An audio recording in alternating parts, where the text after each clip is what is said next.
Faber-March explaining proper head carriage through biomechanics versus mechanical means. Okay, so this is something that I learned from a woman named Dr. Deb Bennett.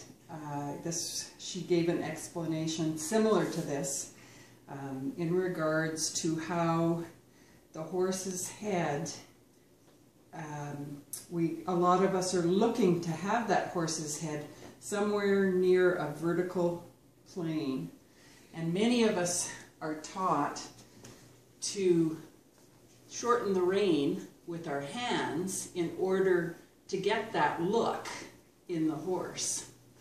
And as we do that, what we're doing is we're drawing the nose in, and that causes a lot of compression in the horse in general, and is not doing them any good, and is kind of a false way of getting what we're looking for in the end.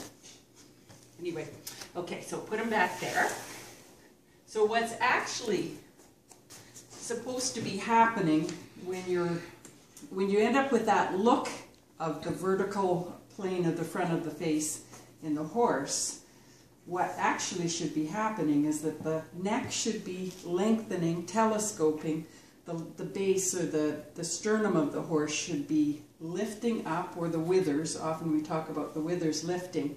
It all starts with getting enough energy out of the hind legs, which starts this domino effect through the body of the core turning on, the back lifting, the withers lifting, and the neck telescoping. And what's happening inside the horse's neck, this black hose represents the horse's spine, and it actually, the neck and shoulder area, there's an S curve that's happening through the spine, and then my hose gets kind of curled over down along the rest of the back, so don't even bother looking at that.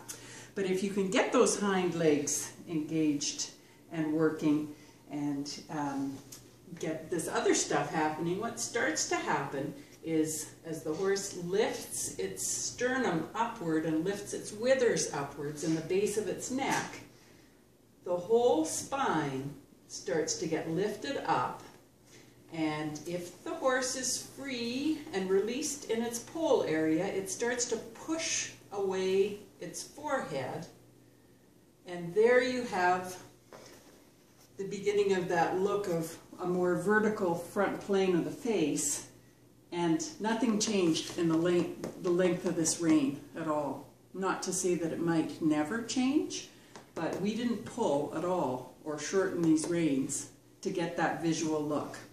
And his neck lengthened. And his neck lengthened.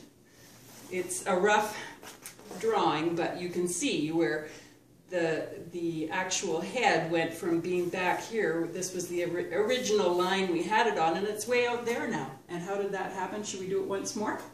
So here's the neck with more of an S in it. And then as that biomechanical stuff starts to happen, that creates that lifting up through the breastbone and the withers and the base of the neck, those S curves start to straighten out.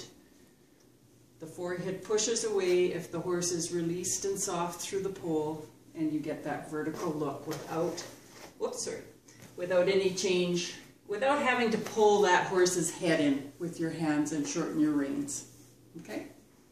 And when it's happening in that way, the horse has a chance to keep being free through the body, and coming on the bit becomes something that's very positive for the horse.